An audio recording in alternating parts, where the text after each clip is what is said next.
കണ്ടിരിക്കാൻ നല്ല സിനിമയാണ്. ഫൈറ്റ്, പ്രണയം, സ്റ്റണ്ട് എല്ലാം ഉണ്ട്. സുഭാഷ് ചന്ദ്രബോസിന്റെ കുറച്ച് കഥയൊക്കെ ഉണ്ട്. അഭിനയമൊക്കെ സൂറ്റപ്പായിട്ടുണ്ട്. ആക്ഷനൊക്കെ നിരപ്പായിട്ടുണ്ട്. നിരപ്പാണ്. സൂപ്പറായിട്ടുണ്ട്. ഫൈറ്റൊക്കെ ഉണ്ട്. വെടിവെപ്പ് സിനിമ. സ്റ്റണ്ടൊക്കെ ഉണ്ട്. കുറച്ചൊക്കെ ഉണ്ട്. బాగా ఫైట్ క్లియర్. బాగుంది. కొంచెం స్టోరీ బాగుంది కానీ దాన్ని బాగా డెవలప్ చేయలేదు. లాస్ట్ 30 minutes మాత్రమే బాగుంది.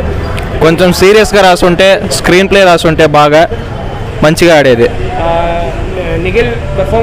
నిఖిల్ పర్ఫార్మెన్స్ బాగుంది. స్టోరీ మాత్రమే బాగుంది. స్టోరీకి తగ్గట్టుగా స్క్రీన్ ప్లే లేదు. క్లైమాక్స్ మాత్రమే బాగుంది. It's okay, but sometimes in between lag is there. It's okay, but yeah, it's fine. Yeah, my friends are there. They also just come. Hey, వచ్చేయండి ఏదో ఒకటి చెప్పండి. Yeah. How's the movie? It's a good movie.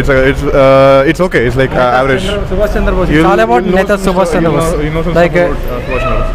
Yeah. Nikhil acting. Yeah, acting is very good. Acting is good. Is there any lag?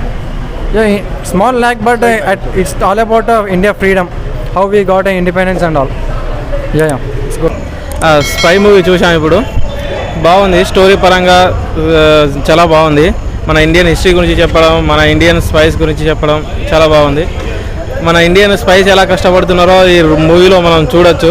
మన ఇండియాని వేరే దేశాల నుంచి ఎలా కాపాడుతున్నారో, మనకి వేరే ఆపదలు రాకుండా ఎలా కాపాడుతున్నారు. బాగుంది. స్టోరీ బాగుంది. ఓవరాల్గా సినిమా అయితే చాలా బాగుంది.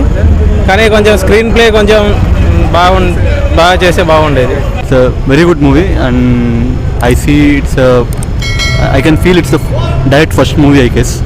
So but it's a very good thriller, not thriller, it's like a very good action one to watch. Nikhil performance, what about the acting in Nikhil performance, like all of his movies, it's very good. And What about movie? movie entra ipu cheptana any lag on this movie?